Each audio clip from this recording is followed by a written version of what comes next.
สำหรับใครที่กำลังตามหารถ Fortuner เนาะงบประมาณบ่แพงงบประมาณหน่อยๆเนาะเป็นสายเดิมศูนย์ลาวเด้อเกียร์ออโต้มีโฟวินให้น้ำพร้อมเนาะขับขี่สะดวกสบายไปทางยากก็มีโฟวินให้น้ำพร้อมเนาะง่ายๆสบายเลยตัวนี้นี่ส้มหนางามๆเด้อตัวนี้เป็นปี14เนาะงามแฮงเด้อทุกคนเด้อรถเดิมบ่ต่ำบ่เปลี่ยนแม็กเดิมเนาะทางในรถออปชั่นเต็มมีกล่องมีจอให้ครบเด้อตัวนี้จะเป็นเบาะไฟฟ้าเนาะทุกคนเนาะงามแล้วก็มีแอร์ให้ทั่วคันเลยมี7ที่นั่งเนาะงามสุดเลย ใส่ขอบใส่ขั้วเหมาะสมเลยเนาะตัวนี้เนาะหรือว่าใส่เที่ยวละเที่ยวกันใส่เบียกใส่งานได้ครบเสร็จครบสุดไปเลยตัวนี้งามๆงบประมาณบ่แพงอีกผู้ใดมักกระทักมาหาเฮาที่เบอร์ของเฮา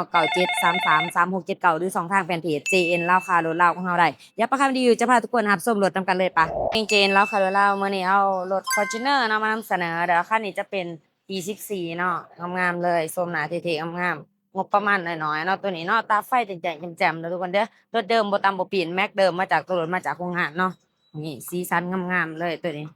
ข้างในเนาะออปชั่นเต็มเด้อกล่องจอครบเนาะตัวนี้จะเป็นเบาะไฟฟ้าเด้อทุกคนเด้อหุ่มฮอเบาะหนังไหนครบสุดเบ่ทุกอย่างแอร์เย็นทั่วคันเนาะมี7ที่นั่งเด้อทุกคนเด้อกระดิกกระเจยางสกวาเฮาก็มีให้ครบเบิดทุกอย่างเลยเนาะสายเดิมศูนย์ดาวเด้อราคามีแต่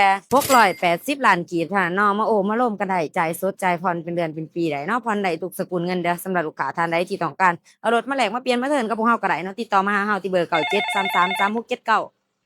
ถ้าเบิ่งทางในนำกันเนาะทางในงามๆเลยหุ้มห่อบ่หนังสีครีมมาให้จากโรงงานงามๆแบบนี้เลยเนาะทั้งขอบทั้งขางเฮาก็งามๆเลยหุ้มห่อมาให้เบิดรถเดิมเนาะนี่มีลำโพงทั้งเทิงให้น้ำพร้อมลำโพงทั้งรุมให้อีกเนาะงามมีเบาะไฟฟ้าให้น้ำพร้อมอีก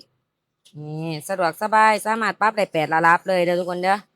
ง่ายๆเลยเนาะปูผอกปูพื้นวิน VIP ให้เรียบร้อยเบิดทุกอย่าง มาเบิ่งทางหลังเหมือนนี่เนาะห้องผู้โดยสารเฮากว้างๆสามารถนั่งได้หลายคนเด้อคนเด้อนี่เนาะคุมฮอบ่ให้เรียบร้อยเบิดแบบนี้เช่นเดียวกันเนาะมาจากโรงงานเด้อบ่ใหญ่บ่หนุ่มเนาะมีแอร์ให้น้ำพร้อมเด้อแอร์ทั้งหน้าทั้งหลังทั้งกลางสุดท้ายให้ครบสุดเบิดทั้งขอบทั้งกลางเฮาหุมฮอให้เบิดนี่เนาะ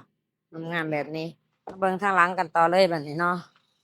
เป็นออปชันตัว V เด้อออปชันเต็มเนาะแต่เดิมซุนลาวออปชันเต็มตาไฟทั้งถ่ายแจ้งแจ่มมียางสกัวให้อยู่ทั้งกล่องเนาะ ครบสุดนี่ข้างหลังเฮามาแบบเท่ๆเนาะเดี๋ยวไปมาเบิ่งข้างในแบบนี้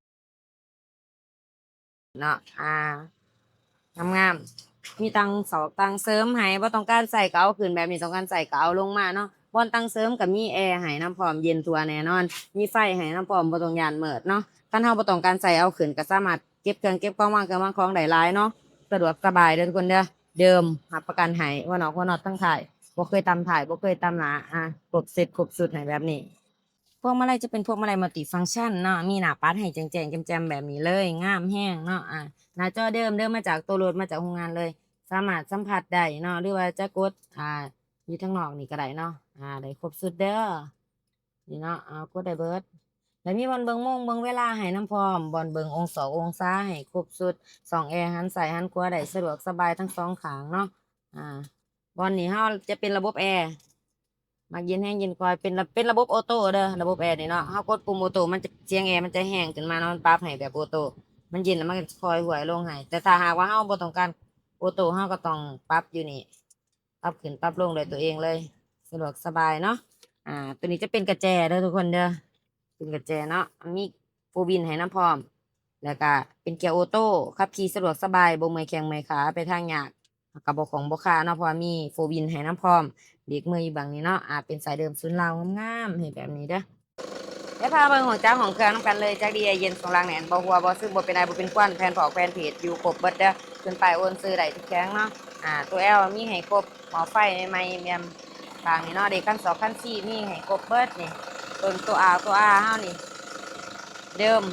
ฝากระป๋องกระโปรงเดิมบ่ตามบ่ปีนรับประกันให้ด้วยนี่โลโก้โตโยต้ามีให้ครบเบิดทุกอย่าง มากวาดมาเช็คเบิ่งไหลเนาะ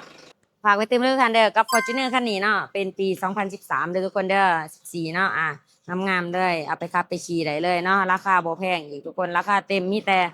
680ล้านกีบเท่านั้นโอ้ร่วมกระไดใจสดใจผ่อนเป็นเดือนเป็นปีได้เนาะผ่อนได้ทุกสกุลเงินสำหรับลูกค้าท่านใดที่ต้องการเอารถมาแลกมาเปลี่ยนมาเทิร์นกับพวกเฮาก็ได้เนาะติดต่อมาหาเราได้ที่เบอร์97333679หรือช่องทางแฟนเพจ JN แล้วค่ะรถเราของเฮาฝากกดไลค์กดแชร์กดติดตาม2ของเฮาไว้เพื่อบ่พลาดเด้อครับส้มคลิปดีๆคลิปความรู้รถงามๆที่ประกันรีวิวมานำเสนอให้ทุกท่านได้เบิ่งได้ชมกันเนาะโปรโมชั่นของแจกของแถมเฮาหลากหลายอย่างแน่นอนฝากมาเอาโปรได้เลยสำหรับลูกค้าที่มาทางออนไลน์มีส่วนลดให้แน่นอนเด้อทุกคนเด้อขอขอบใจทุกคนที่